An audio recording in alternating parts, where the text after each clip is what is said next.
যে ভোগের রাস্তায় গিয়ে আজকের মানুষের মধ্যে বিশাল একটা মানুষের মধ্যে প্রবল আকার নিয়েছে, সেখানে মানুষ মানুষের মতো আচরণ না করে একটা জানোয়ার, জন্তু জানোয়ারের মতো আচরণ করছে।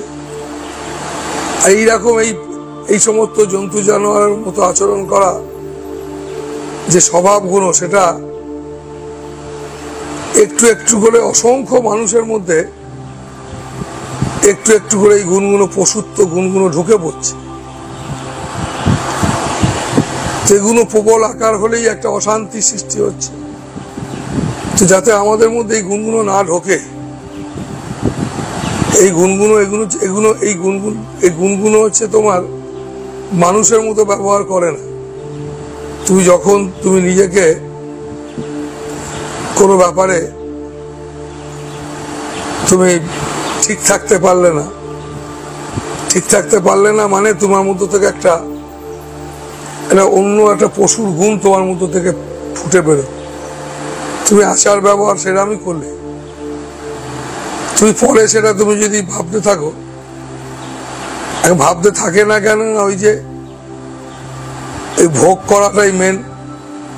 এই ভোগ যখন করা মেন, তখন সে মনে করে ঠিকই করছি, আমি যেটা করেছি ঠিক করেছি।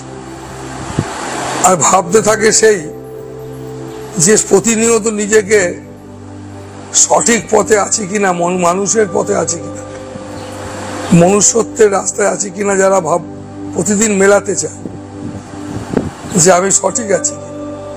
যারা মেলাতে চায় তারা খুঁজে পায় যে আমি সঠিক আছি না বেঠিক আছি। তাই তুমি যাতে তোমাকে মেলাতে পারো,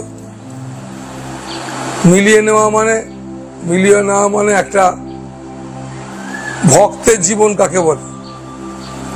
ভক্তের জীবন মানে যার মধ্যে উদারতা আছে, যার মধ্যে প্রেম আছে, ত্যাগ আছে। এই সমস্ত ভালো গুণগুলো যাদের মধ্যে আছে তাকে ভক্ত বলে। সে ভগবানকে ডাকুক আর না ডাকুক, একজন ভগবান ডাকে না, কিন্তু এই গুণগুলো তার মধ্যে আছে, সে হচ্ছে ভক্ত।